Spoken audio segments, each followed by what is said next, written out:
Ya, assalamualaikum warahmatullahi wabarakatuh. Selamat siang teman-teman semua. Semoga selalu dalam keadaan sehat walafiat ya. Oke, gimana UTS kemarin? Sudah cukup memuaskan? Ada yang mau tanya tentang hasilnya? Itu hasilnya sangat-sangat objektif ya, karena pilihan ganda kan. Jadi tidak berdasarkan penilaian subjektif ya. Jadi saya harap UTS-nya bisa jadi salah satu proses pembelajaran buat nanti teman-teman menghadapi UAS juga ya. Jadi kurang lebih kalau nanti sama-sama pilihan ganda ya kurang lebih soalnya seperti itulah ya. Oke, ada yang mau bertanya soal UTS? Kalau ada yang mau susulan, kemarin ada masalah sinyal, silahkan japri saya ya. Nanti saya konsultasikan ke TU. Oke, kalau tidak ada pertanyaan, saya langsung saja share screen ya.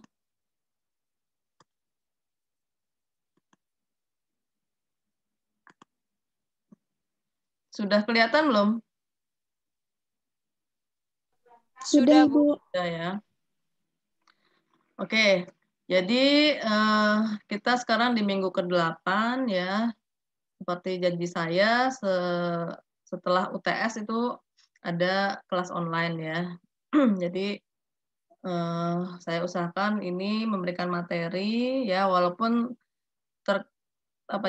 mengenai remunerasi atau kompensasi itu banyak masalah teknisnya ya. Jadi nanti saya nggak terlalu dalam di masalah teknis karena penggajian itu butuh workshop tersendiri ya untuk mengetahui teknisnya dan mengaplikasikan teknisnya.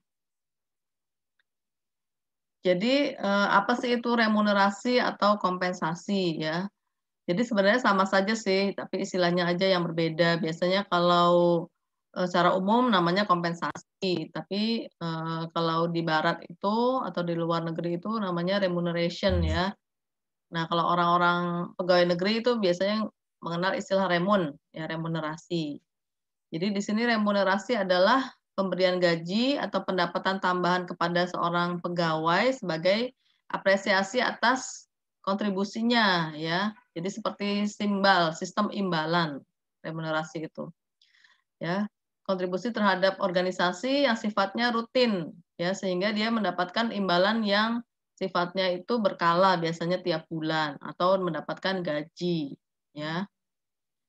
Nah, kompensasi juga sama ya, segala sesuatu yang diterima baik berupa fisik maupun non fisik atau yang sifatnya tangible atau intangible gitu ya. Kompensasi juga bisa berarti seluruh imbalan yang diterima oleh seorang pekerja atas jasa atau hasil dari pekerjaannya dalam sebuah perusahaan. Nah, kompensasi ini dapat diterima berupa uang, barang, ya baik secara langsung maupun tidak langsung. Nah, mungkin kalau mau melihat gambarannya kurang lebih seperti ini ya. Jadi kompensasi secara total itu terbagi menjadi kompensasi finansial dan kompensasi bukan finansial atau non finansial. Kalau kompensasi finansial itu berarti terkait dengan materi ya, terkait dengan ya finansial kan berarti uang ya. Nah, ini juga dibagi lagi menjadi kompensasi langsung dan kompensasi tidak langsung atau direct compensation dan indirect compensation. Nah, yang direct compensation ini kurang lebih seperti gaji pokok ya, misalnya gaji atau upah ya. Sebenarnya gaji sama upah itu sama ya sebenarnya ya.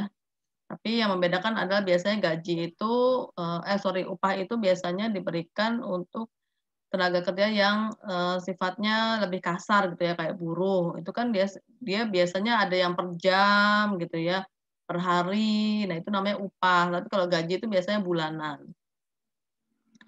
Kemudian ada kompensasi yang sifatnya variabel atau tidak berkala. Jadi diberikan karena memang ada sesuatu, misalnya dari kinerja si karyawan itu yang mencapai target misalnya, atau perusahaan mendapatkan atau omset perusahaan itu meningkat gitu ya. Kemudian diberikan bonus kepada seluruh karyawan. Nah, itu kan sifatnya variabel, tidak fix. Nah, kemudian kompensasi yang tidak langsung ya seperti asuransi, tunjangan ya, ada jaminan sosial, pengobatan, misalnya diberikan kesempatan untuk liburan, ya, atau tunjangan hari tua dan lain-lain. Nah, itu tidak diberikan secara langsung, ya. Misalnya kalau asuransi kesehatan gitu kan, pada saat karyawan memang harus, mendapatkan jasa medis gitu ya, membutuhkan jasa medis, itu baru diberikan asuransi, ya, atau BPJS misalnya. Itu kompensasi yang sifatnya tidak langsung didapatkan oleh karyawan. Tunjangan hari tua juga kan sama ya, didapatkannya setelah dia, eee, pensiun misalnya, dan lain-lain. Nah, kemudian ada yang sifatnya bukan finansial ya, misalnya di sini terkait dengan lingkungan dan fleksibilitas pekerjaan. Misalnya kebijakan organisasi yang lebih fleksibel, manajer yang berkualitas atau leadership ya, kemudian lingkungan kerja, ya, waktu kerja yang fleksibel, kemudian, pembagian pekerjaannya yang sudah, eee, baku sehingga tidak terjadi overlap yang menimbulkan stres sendiri, dari karyawannya. Nah, itu namanya reward sebenarnya ya, kompensasi. Tapi yang sekarang kita bicarakan adalah kompensasi finansial, khususnya terkait dengan kompensasi langsung, yaitu gaji atau upah. Nah, pada prinsipnya di masa atau era human capital gitu ya, untuk kompensasi sendiri harusnya menggunakan prinsip 3P ya. Ada pay for person, pay for position, dan pay for performance. Nah, apa sih itu 3P ya? 3P ini adalah kalau pay for person, imbalan yang diberikan sesuai kompetensi yang dimiliki seseorang. Jadi yang dilihat itu orangnya ya, misalnya skill-nya seperti apa gitu ya. Kemudian apakah dia memiliki sertifikasi kompetensi. Nah, itu termasuk yang dibayarkan juga, tapi tidak termasuk gaji biasanya, tapi ada tunjangan tersendiri. Kemudian ada pay for position.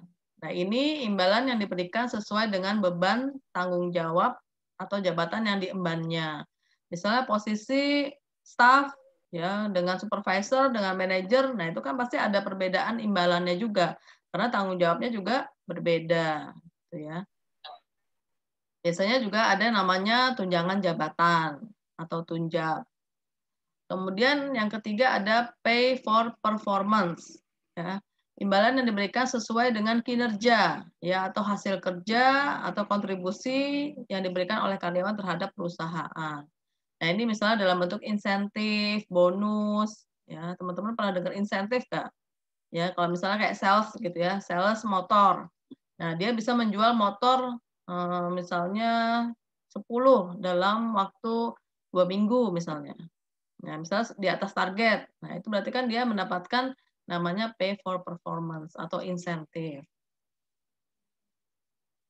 Nah, sebenarnya belum semua organisasi itu sudah menerapkan remunerasi berbasis 3P ini, ya, tapi sekarang sudah mulai dikembangkan sehingga sistem kompensasi yang ada itu sudah sangat-sangat, fair gitu ya, kemudian objektif, kemudian layak, ya.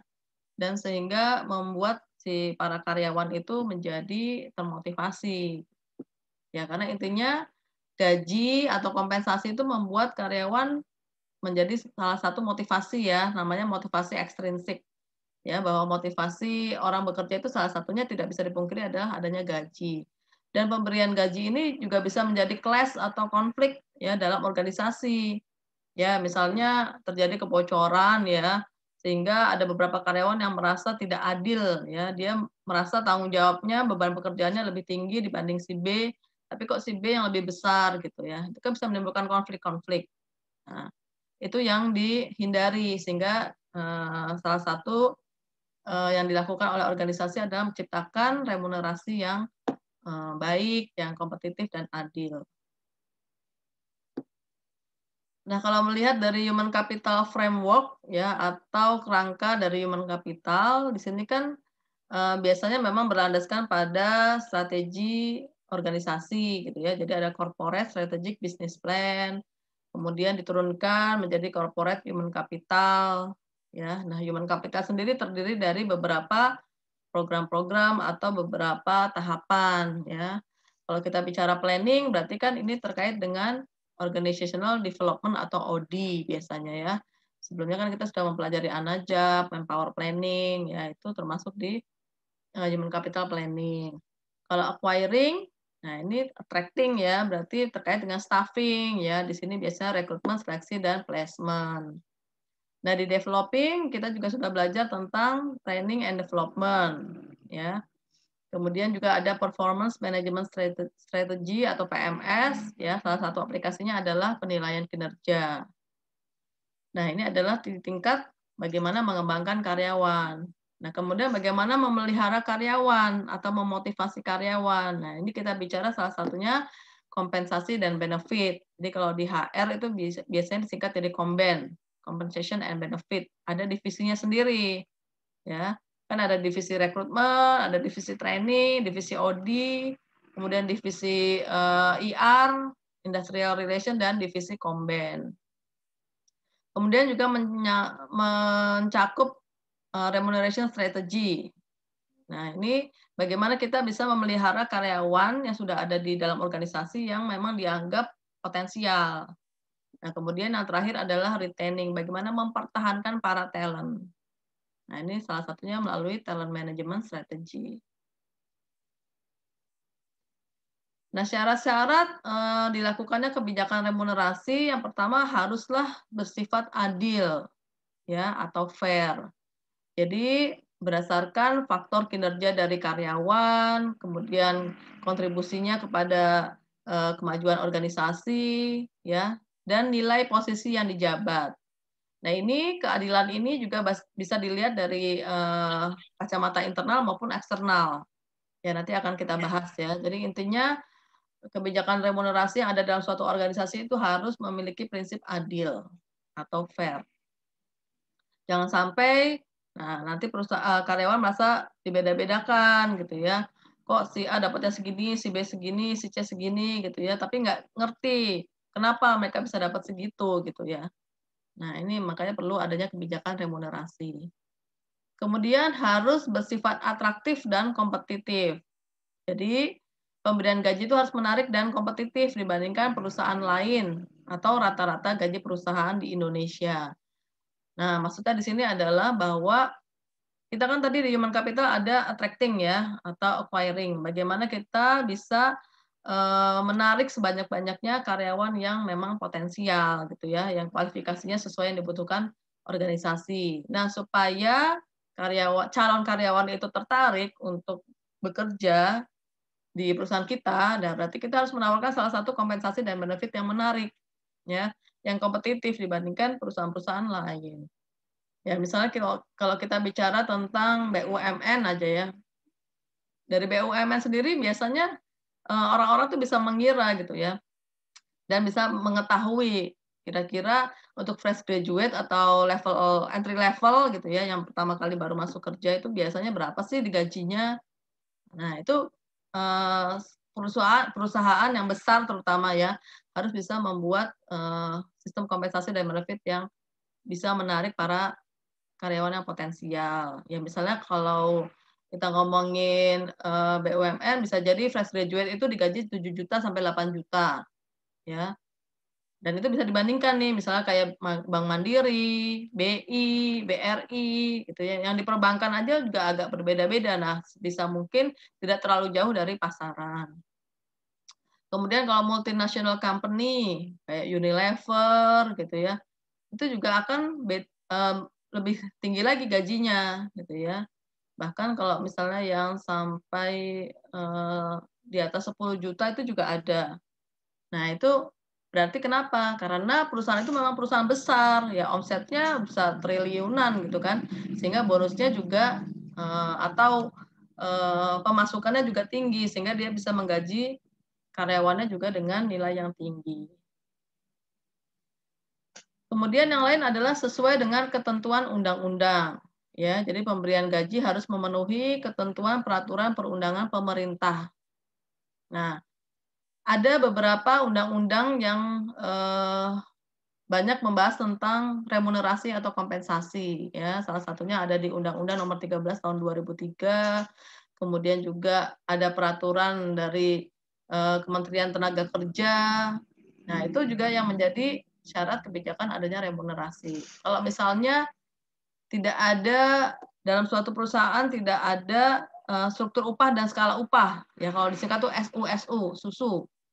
Nah, itu bisa jadi nanti akan mendapatkan sanksi atau pemberian kompensasinya tidak sesuai dengan aturan-aturan dari pemerintah.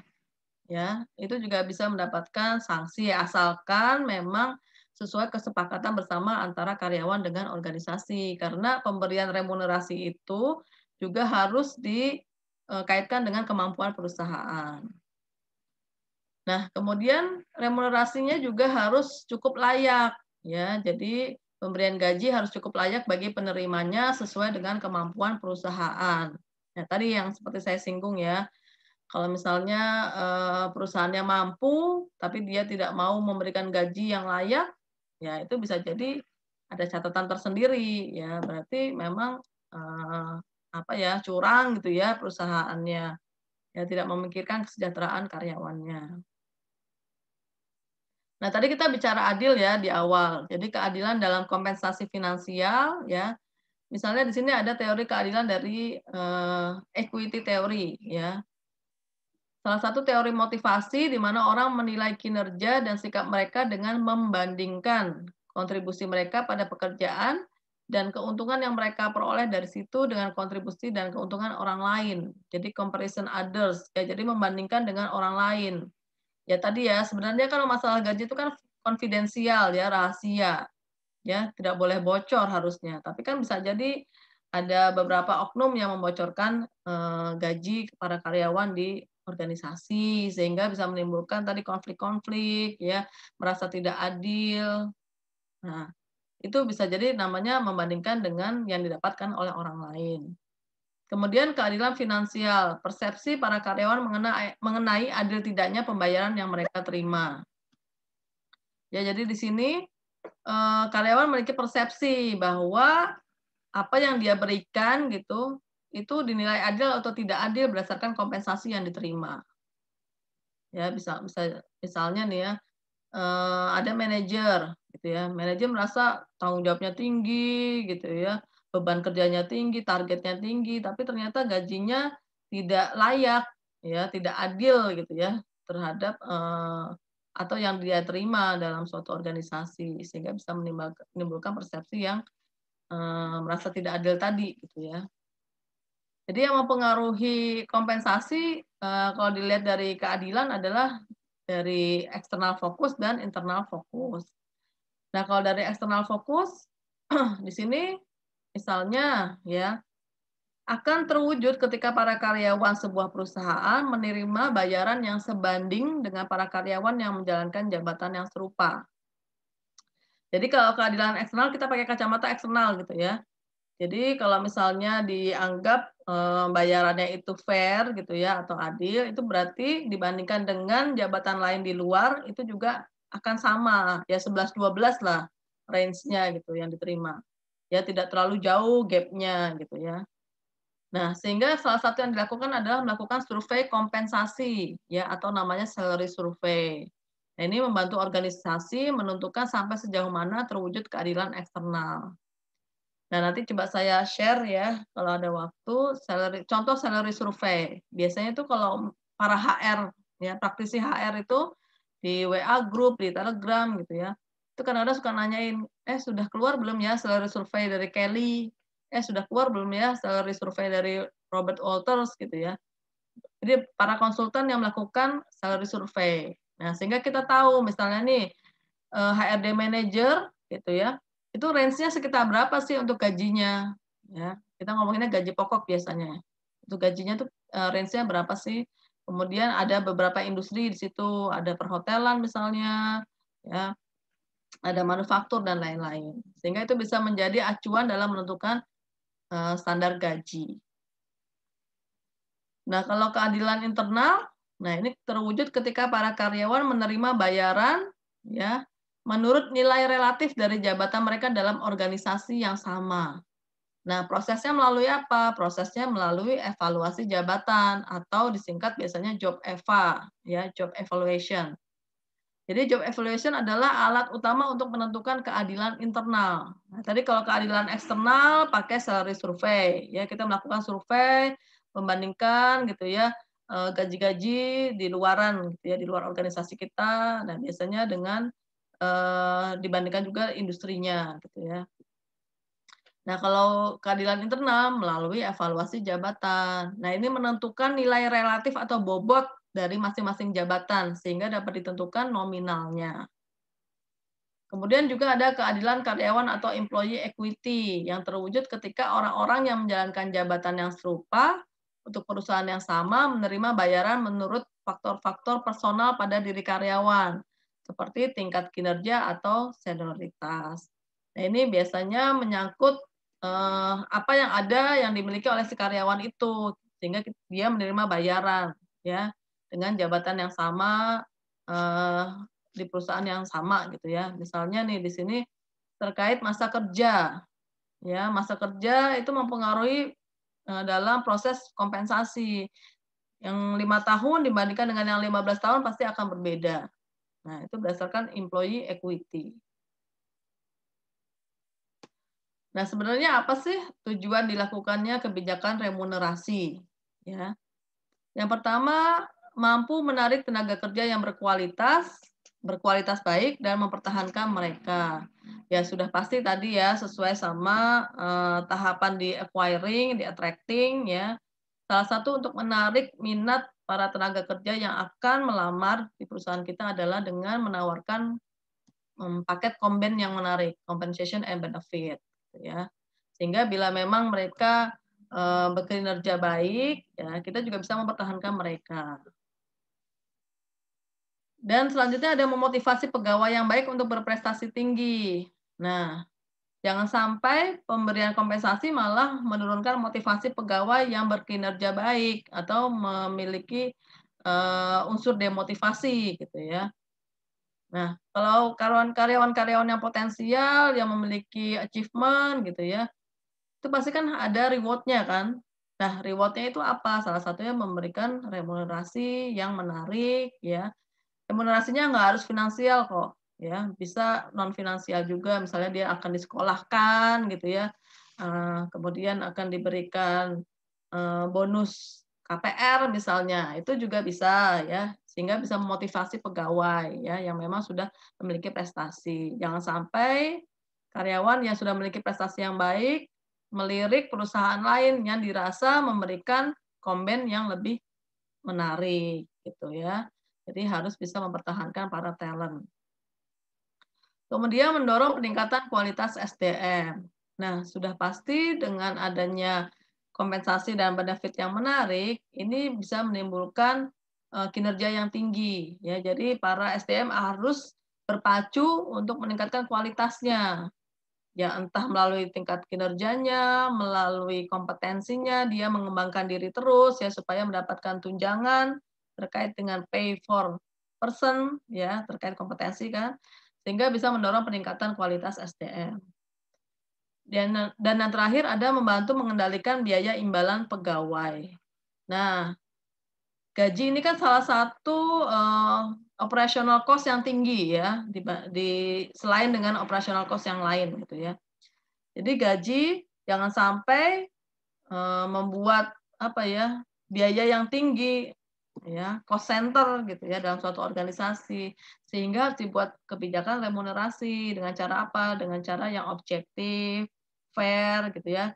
Jangan sampai, karyawan-karyawan tertentu ya, digaji lebih tinggi dari yang seharusnya mereka dapatkan. Ya, sehingga di sini peran remunerasi adalah mengendalikan biaya imbalan. Ya, jadi lebih sistematis, lebih objektif dan lebih fair. Nah, di sini ada filosofi pemberian gaji dan bonus ya berdasarkan senioritas atau entitlement atau berdasarkan paradigma yang lalu dengan berdasarkan paradigma yang baru yaitu berdasarkan kinerja. Ya kalau yang dulu berdasarkan senioritas ya sehingga pemberian gaji dan bonus didasarkan pada masa kerja. Nah, sekarang kenaikan gaji gitu ya, tidak berdasarkan lama bekerja saja, ya, tapi berdasarkan kinerja juga. Kemudian kalau yang sebelumnya kenaikan gaji diberlakukan pada semua pegawai, tidak pandang bulu, ya, sehingga bisa jadi kinerja karyawan yang jelek itu juga tetap mendapatkan kenaikan gaji. Ya, berbeda dengan paradigma yang menggunakan performance. Jadi tidak ada kenaikan gaji bagi pegawai yang berkinerja buruk. Kemudian ada garansi kenaikan peringkat dalam kurun waktu tertentu. Ya, jadi ada jaminan bahwa level jabatan akan naik gitu ya, sehingga mempengaruhi gaji yang diterima. Nah, sedangkan berdasarkan performance, struktur gajinya hanya berdasarkan pasar tenaga kerja. Ya, ini pasar itu maksudnya pasar tenaga kerja, kemudian pasar di luar, pasarannya seperti apa. Ya, misalnya tadi HRD manager, kira-kira pasarannya di luar HRD manager itu berapa sih? Gitu ya, dengan kurang lebih jenis perusahaan yang sama atau levelnya sama.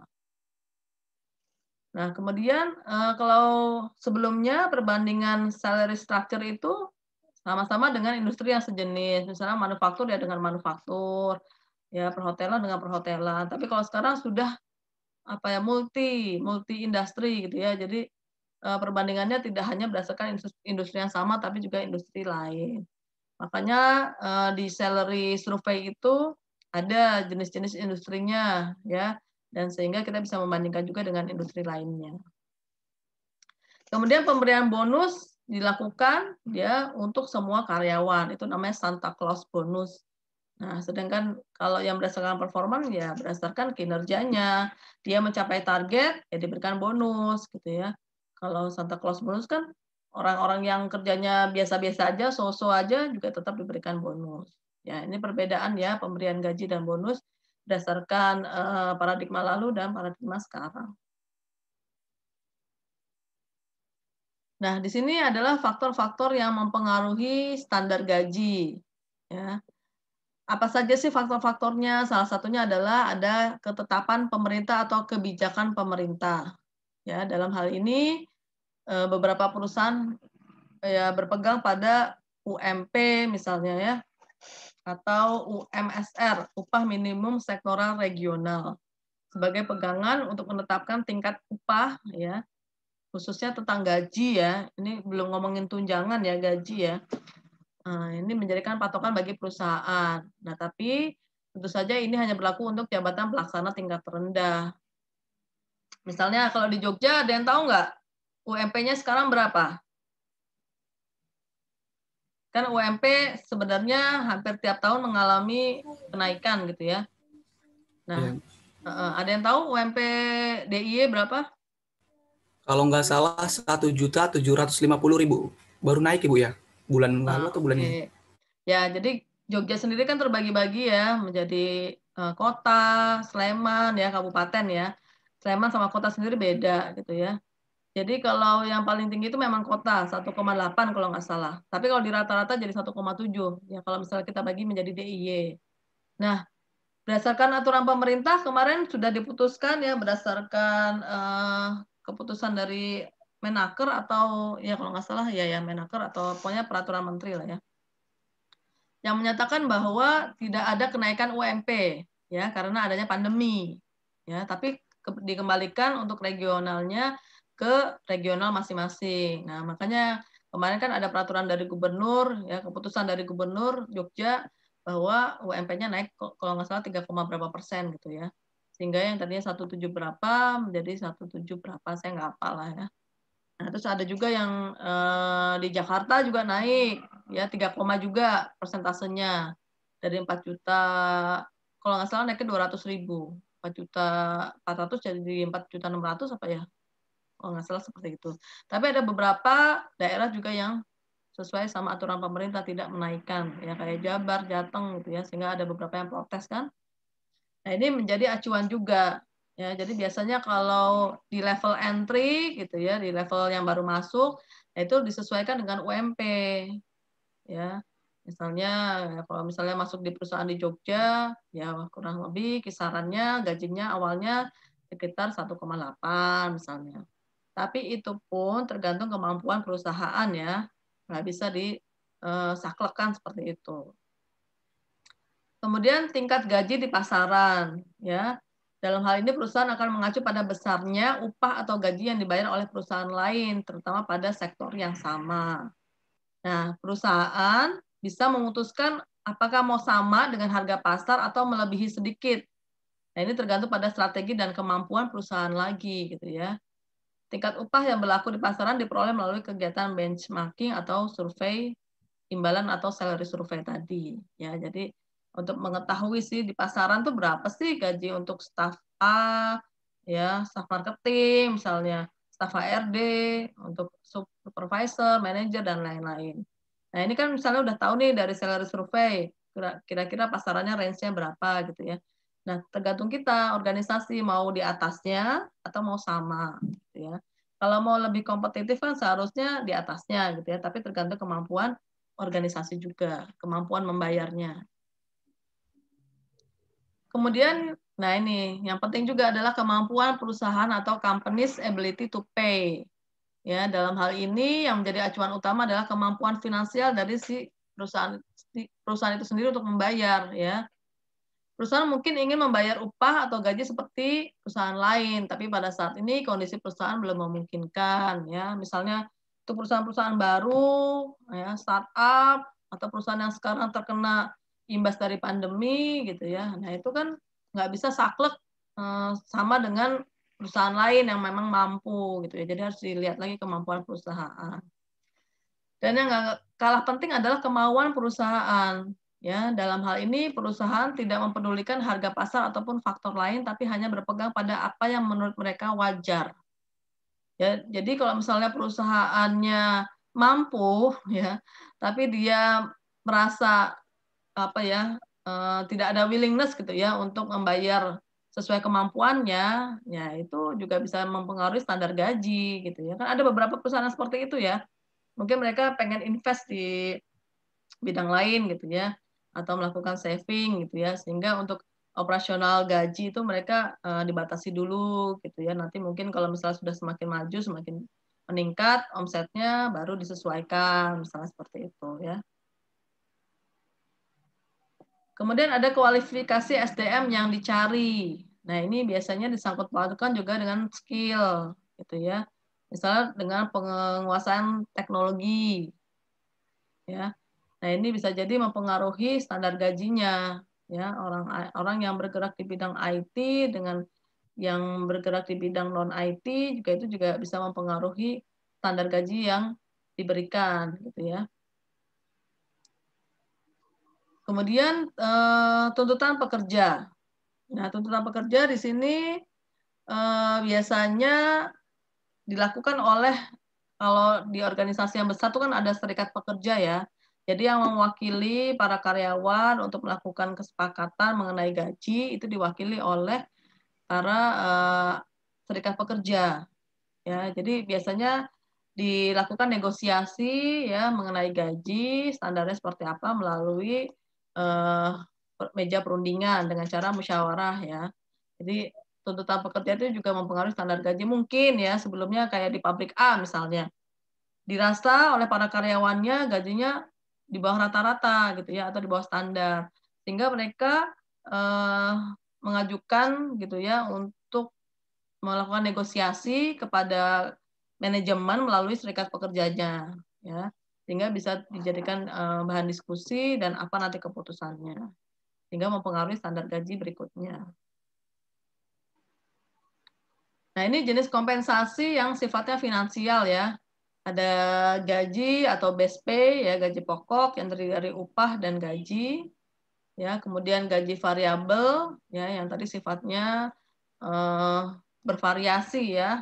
Jadi tidak harus berkala. Bonus itu bisa jadi cuma setahun sekali gitu ya atau pada saat peak season kalau hotel misalnya ya.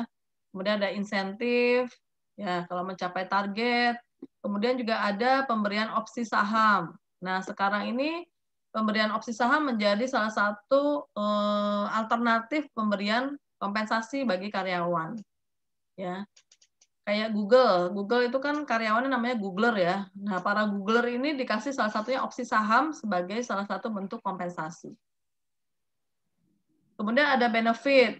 Nah, ini beda lagi benefit dengan gaji ya. Benefit itu di luar gaji, berarti kayak asuransi kesehatan, upah lembur, tunjangan hari tua, bantuan KPR, THR, dan lain-lain.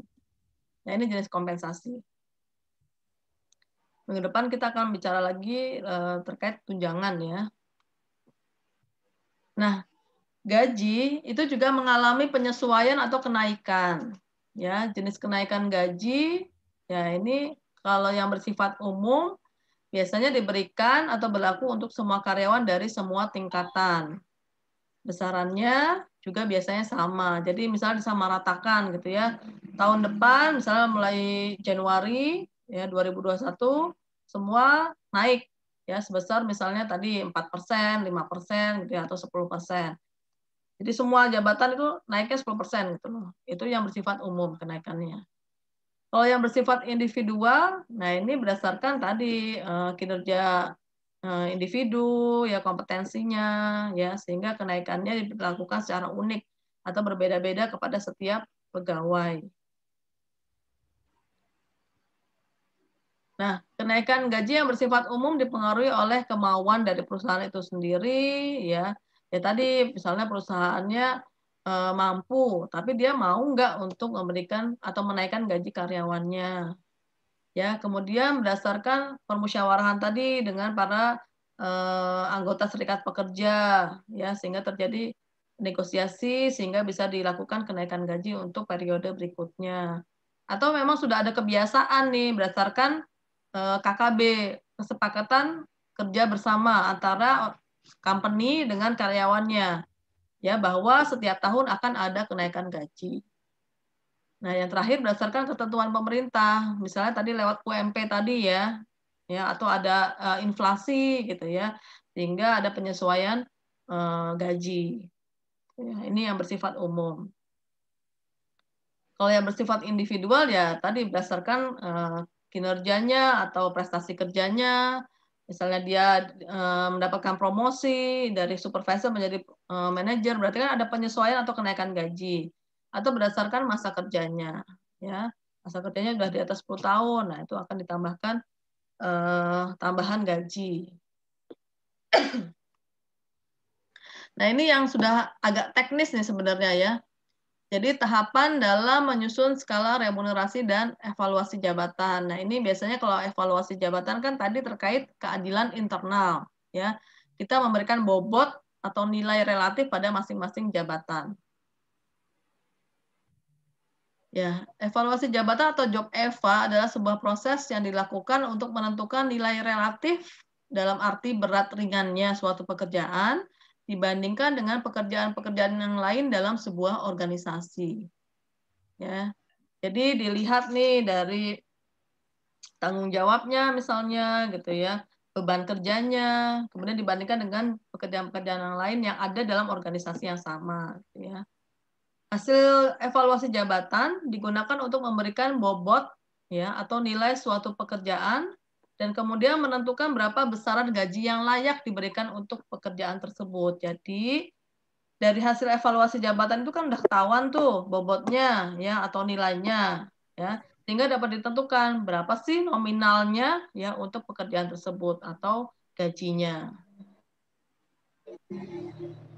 Nah, ini metode-metodenya ya. Yang pertama ada namanya job ranking ya. Jadi menilai tingkat kepentingan secara umum dari suatu pekerjaan dibandingkan dengan yang lain atau mengurutkan pekerjaan menurut tingkat kepentingannya dengan cara mempelajari informasi analisis jabatan.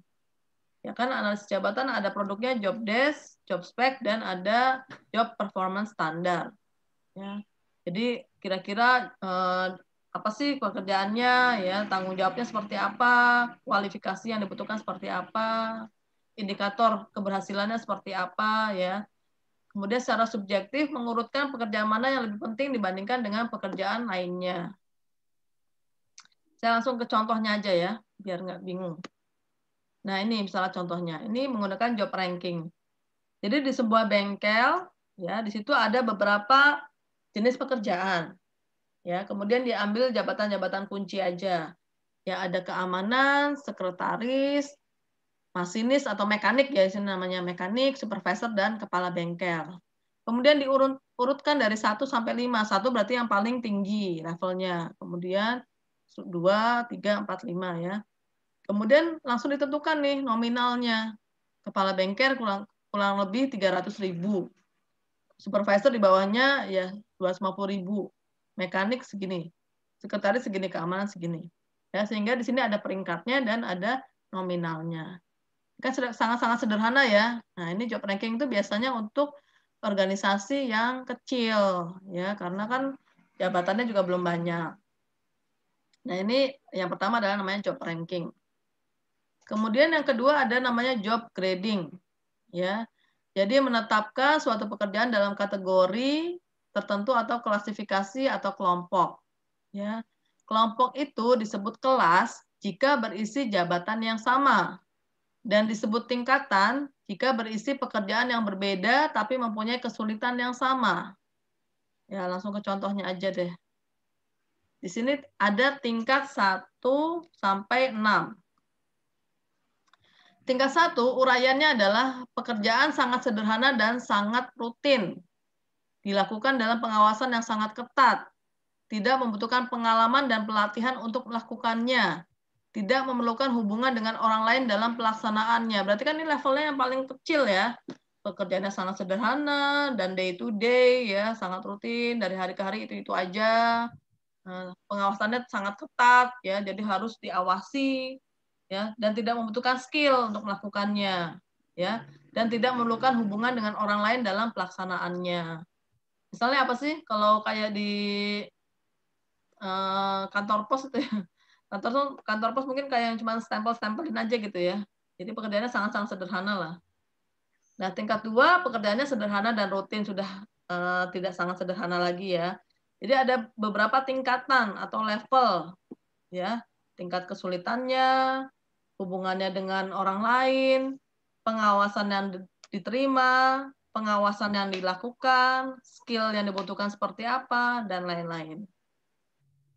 Nah, ini tingkat jabatannya diurutkan berdasarkan ini. Ya. Nah, kan yang paling tinggi tingkat 6. Pekerjaannya sangat kompleks dan sangat bervariasi, bekerja di bawah pengawasan umum, misalnya di bawah pengawasan dari komisaris misalnya ya. Mengawasi dan mengkoordinir banyak pekerjaan, ya levelnya berarti kan kayak direktur gitu ya, atau general manager. Memerlukan pendidikan tinggi, misalnya minimum S1 atau S2, pelatihan yang dibutuhkan banyak, pengalamannya juga banyak, memiliki tanggung jawab yang sangat besar, membutuhkan inisiatif dan kreativitas, melakukan banyak hubungan dengan pihak lain dalam pelaksanaan tugas. Nah, itu kan berarti tingkat pekerjaannya udah sangat-sangat kompleks ya, sehingga mempengaruhi bayaran yang diterima. Nah, kemudian ada comparison factor. Nah, ini membandingkan beberapa faktor dalam pekerjaan yang dapat dikompensasi.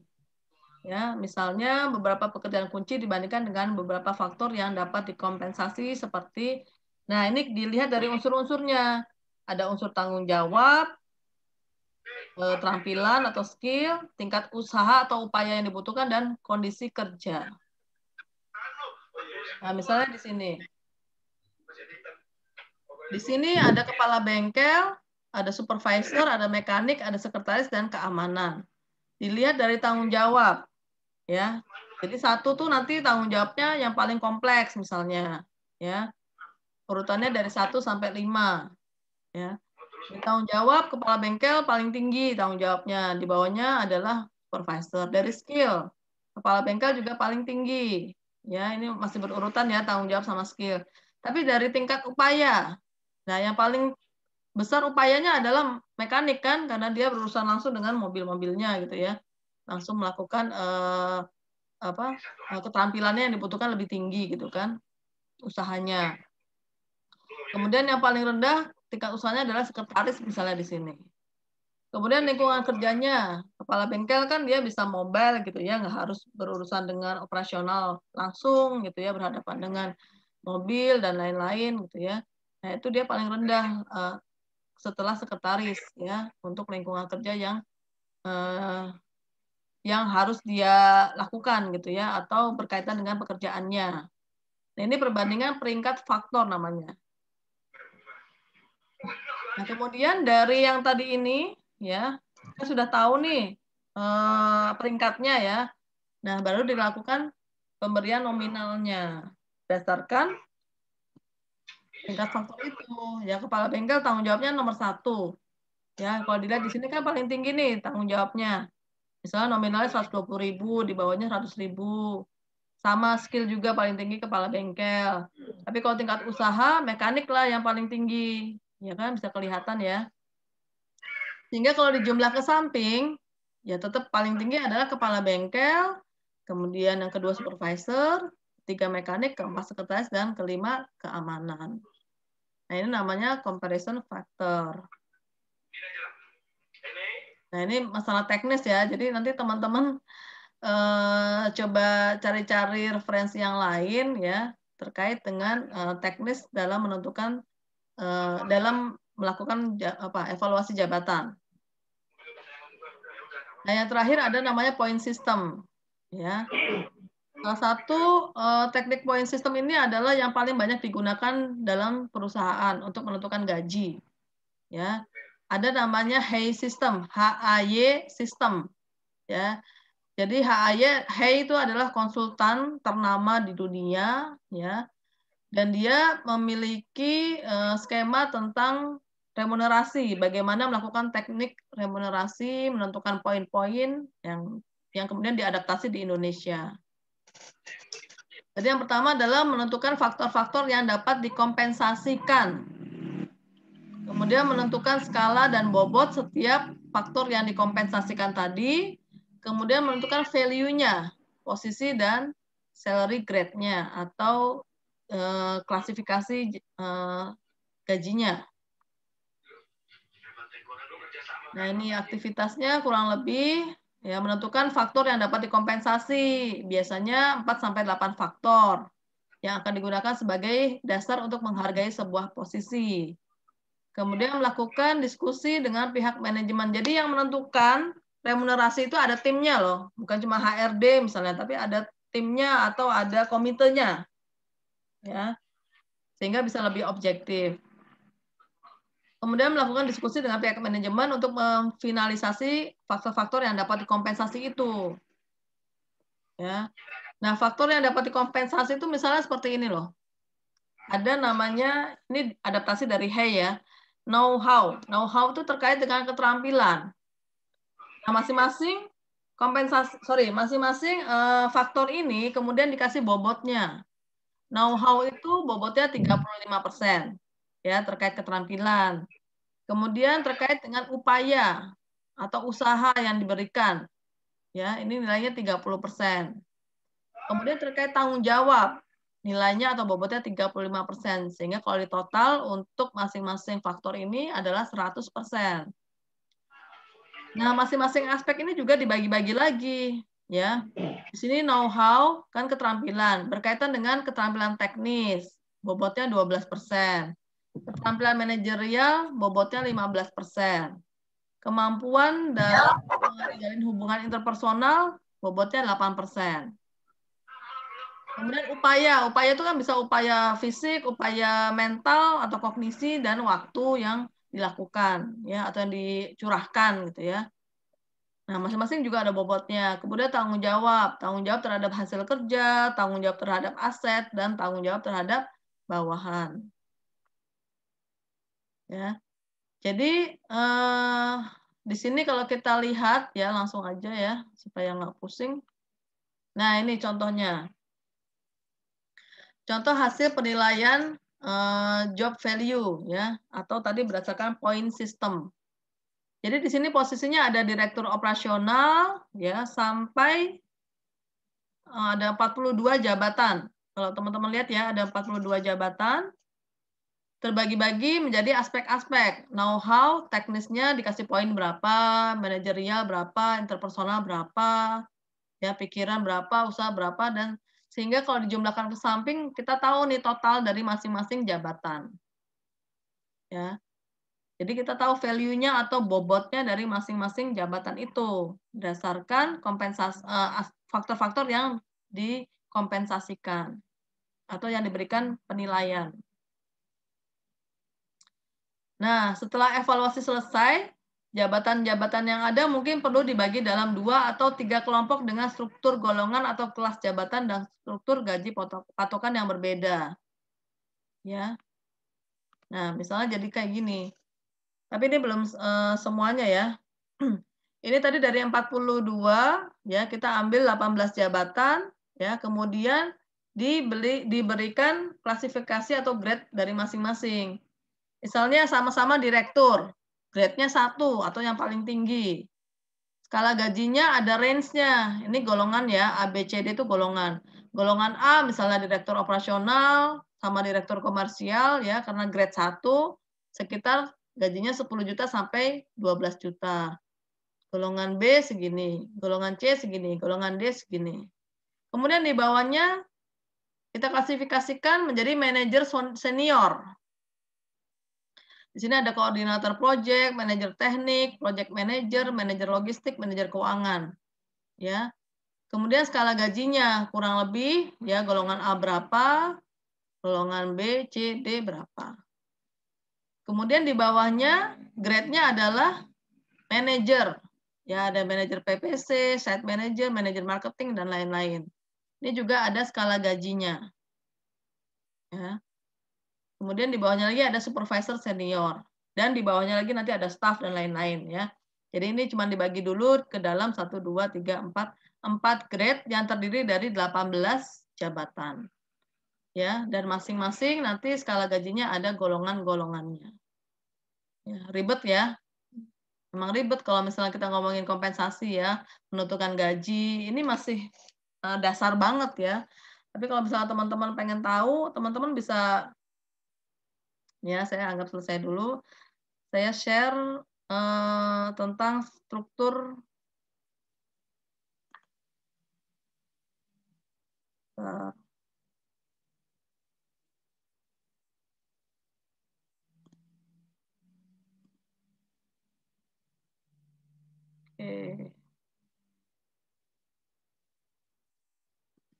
Nah ini teman-teman bisa browsing Peraturan Menteri Ketenagakerjaan Republik Indonesia Nomor 1 Tahun 2017 tentang struktur dan skala upah. Ya, bisa disingkat SSU atau SUSU juga bisa.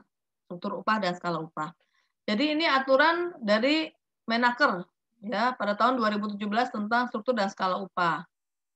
Ya, dulu masih belum Menaker yang sekarang ya, Hanif Dakiri kalau nggak salah dulu.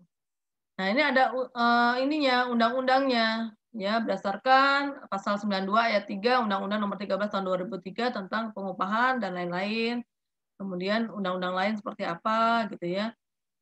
Jadi di sini ditentukanlah peraturan tentang struktur dan skala upah. Apa sih struktur upah itu ya? Jadi struktur upah adalah susunan tingkat upah dari yang terendah sampai dengan yang tertinggi, dari yang tertinggi sampai dengan yang terendah. Tadi ya kalau saya lihatkan slide yang terakhir tadi, kan dari yang tertinggi ada presiden direktur, gitu ya. Kemudian ada apa? Presiden komisaris tadi ya di bawahnya. Ya. Jadi itu sampai bawah itu tuh namanya struktur upah. Ya, atau misalnya dari bawah ke atas, itu juga namanya struktur upah. Ya. Kemudian skala upah. Skala upah adalah kisaran nilai nominal upah dari yang terkecil sampai dengan yang terbesar untuk setiap golongan jabatan. Nah, nominalnya tadi namanya skala upah, ya kisaran nilai nominalnya. Tadi kayak presiden direktur, upahnya range-nya dari berapa sampai berapa. Nah, itu namanya skala upah. Setiap perusahaan harus membuat ini ya dalam menentukan remunerasi yang diterima oleh karyawannya. Sehingga struktur dan skala upah adalah susunan tingkat upah dari yang terendah sampai dengan yang tertinggi atau sebaliknya, ya, yang memuat kisaran nilai nominal upah dari yang terkecil sampai dengan yang terbesar untuk setiap golongan jabatan. Golongan jabatan itu sendiri apa? Ya. Pengelompokan jabatan berdasarkan nilai atau bobot jabatan. Tadi berdasarkan job evaluation atau evaluasi jabatan. Ya, di sini perusahaan pengusaha itu apa, perusahaan itu apa gitu ya. Nah, struktur dan skala upah wajib disusun oleh pengusaha dengan memperhatikan golongan jabatan, masa kerja, pendidikan, dan kompetensi. Nah, ini teman-teman bisa browsing sendiri ya. Jadi ini peraturan Menteri Ketenagakerjaan nomor 1 tahun 2017. Bahkan di sini sudah ada cara-cara melakukan struktur upah. Nih, teman-teman bisa lihat sendiri di sini seperti apa. Dari yang paling sederhana, ya nih, penyusunan struktur dan skala upah. Dari yang paling sederhana dengan menggunakan tadi metode ranking, gitu ya, sampai point system. Nah, ini kan sudah sangat-sangat teknis ya. Jadi kalau saya di sini hanya menyampaikan esensi dari adanya remunerasi itu untuk apa sih di human capital management. Ya, salah satunya kan terkait tadi memotivasi karyawan, ya, menciptakan kompensasi yang adil, objektif, ya. Kemudian bisa mempertahankan para talent karena mereka merasa diberikan imbalan yang sesuai dengan prestasinya dan lain-lain, gitu ya. Kemudian juga mengendalikan cost gitu kan. Jangan sampai paling banyak tuh digaji gitu, jangan sampai seperti itu. Ya, jadi ini teman-teman bisa lihat sendiri bagaimana teknisnya, ya, dan cukup banyak ini teknisnya, ya. Jadi teman-teman coba lihat sendiri ya peraturannya seperti apa dan coba pelajari mengenai struktur dan skala upah. Karena struktur dan skala upah itu masih di level remunerasi yang dasar ya. Masih ngomongin tentang gaji pokok, belum ngomongin tunjangan, benefit dan lain-lain ya. Jadi di minggu depan kita baru ngomongin seperti tunjangan ya, benefit yang kayak insentif dan lain-lain, bonus dan lain-lain. Ya. Oke, kalau mau tahu tentang salary survey saya kasih tahu juga contohnya. Sebentar.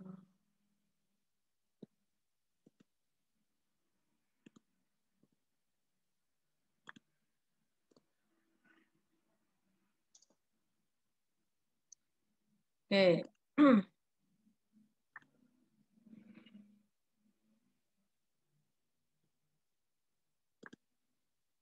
Nah, ini contoh salary survey ya. Ini tapi dilakukan di luar Indonesia. Yang di Indonesia juga ada. Ya, di sini bisa kelihatan posisinya apa, misalnya asisten akunting ya. Nah, ini jenis usahanya SME apa nggak tahu saya, trading seperti apa, multinasional kurang lebih sekitar 12 juta sampai 16 juta gajinya dan lain-lain. Nah, ini salary by position, ada accounting, finance, administrasi, human resource, IT, sales and marketing, di bagian produksi dan lain-lain. Ini teman-teman juga bisa browsing sendiri ya tentang salary survey.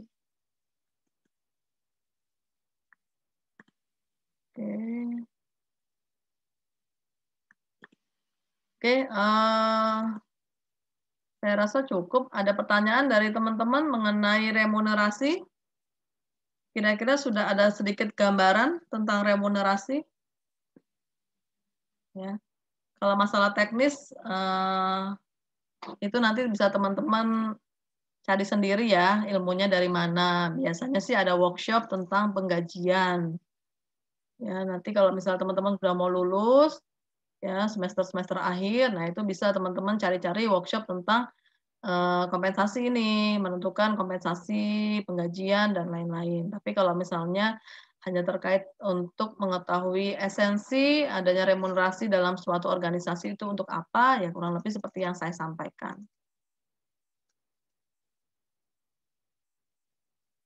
Gimana, ada pertanyaan? Izin nanya Ibu. Ya, Mas Henry. Tadi kan Bu dijelaskan itu udah ada upah minimum provinsi atau UMSR gitu ya Bu. Nah, jika karyawan itu bekerja pada suatu perusahaan tetapi pendapatan dari perusahaan itu tidak mampu membayar gaji si karyawan ini berdasarkan dari UMP-nya Ibu, bagaimana ya Ibu? Oke, nah seperti yang saya tadi sampaikan, Jadi terkait juga dengan kemampuan finansial dari si perusahaan itu sendiri. Ya, jadi kita nggak bisa sih memang saklek gitu ya, harus sesuai UMP. Kalau perusahaannya memang belum mampu, tapi karyawannya mau digaji di bawah UMP, ya harus dibikin kesepakatan bersama. Ya, salah satunya melalui perjanjian kerja bersama PKB gitu ya. Sehingga perusahaan juga berarti sepakat dengan karyawannya bahwa kompensasi yang diberikan adalah seperti ini, misalnya tidak harus sesuai UMP. Mungkin nanti akan disesuaikan ya tergantung dengan kemampuan perusahaannya. Kurang lebih seperti itu, Mas. Jadi nggak harus saklek kok. Ya kasihan juga ya kalau misalnya perusahaan-perusahaan baru yang kemampuan finansialnya masih belum mampu gitu ya, sehingga harus menggaji karyawan di atas UMP atau minimal UMP, ya bisa jadi nanti lama-lama bangkrut ya, gara-gara gajinya termasuk kos yang tinggi gitu ya dalam operasional. Jadi memang harus ada kesepakatan dulu Mas dengan si karyawannya itu ya. Terima kasih Bu. Ya, ada lagi yang lain? Kira-kira sudah ada gambaran belum ya teman-teman terkait kompensasi atau sistem imbalan? Kalau di zaman saya dulu S1 mata kuliahnya namanya SIMBAL, sistem imbalan. Ada mata kuliah sendiri loh, beda ya. Kalau di kita kan nggak ada. Ya makanya human capital nih saya tuh PSDM tuh sangat-sangat banyak gitu ya materinya ya. Saya sampai kebingungan sendiri. Karena kan human capital sendiri memang banyak ya. Program-programnya banyak, materinya banyak gitu ya. Dalam suatu organisasi pun human capital management itu kan terdiri dari beberapa divisi gitu ya. Jadi memang saya menyampaikannya nggak sampai ke dalam-dalamnya gitu ya, sebagai salah satu insight aja atau highlight gitu ya tentang materi-materi yang ada dalam human capital atau human resource management. Gimana, sudah dapat gambaran ya? Semoga ya. Yang lainnya banyak yang membisu ini.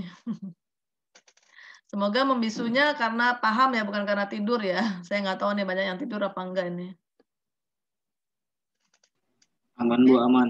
Aman. Oke. Ya nanti kalau misalnya masih aman Bu. Ya ingin bertanya bisa di grup ya, silahkan saja. Saya lupa tadi ternyata 13F1 ya saya ininya. Ini 13F1 ya? 13F2 ya? F2 Ibu, F2. F2 Bu. Oke, berarti nanti saya langsung upload di e-learning aja ya. Iya Bu, makasih Bu. Oke, kalau tidak ada pertanyaan atau tidak ada yang ingin dikonsultasikan lagi, saya tutup kelas online-nya. Terima kasih teman-teman atas perhatiannya dan partisipasinya. Semoga mendapatkan insight dari yang saya sampaikan dan nanti dibaca-baca lagi materinya dari bukunya juga atau dari tadi. Yang penting teman-teman coba browsing tadi SSU tadi ya, yang dari peraturan Kementerian Ketenagakerjaan itu menurut saya sudah cukup komprehensif ya untuk teman-teman dapat gambaran tentang gaji atau upah. Oke, terima kasih. Saya tutup ya. Assalamualaikum warahmatullahi wabarakatuh. Waalaikumsalam.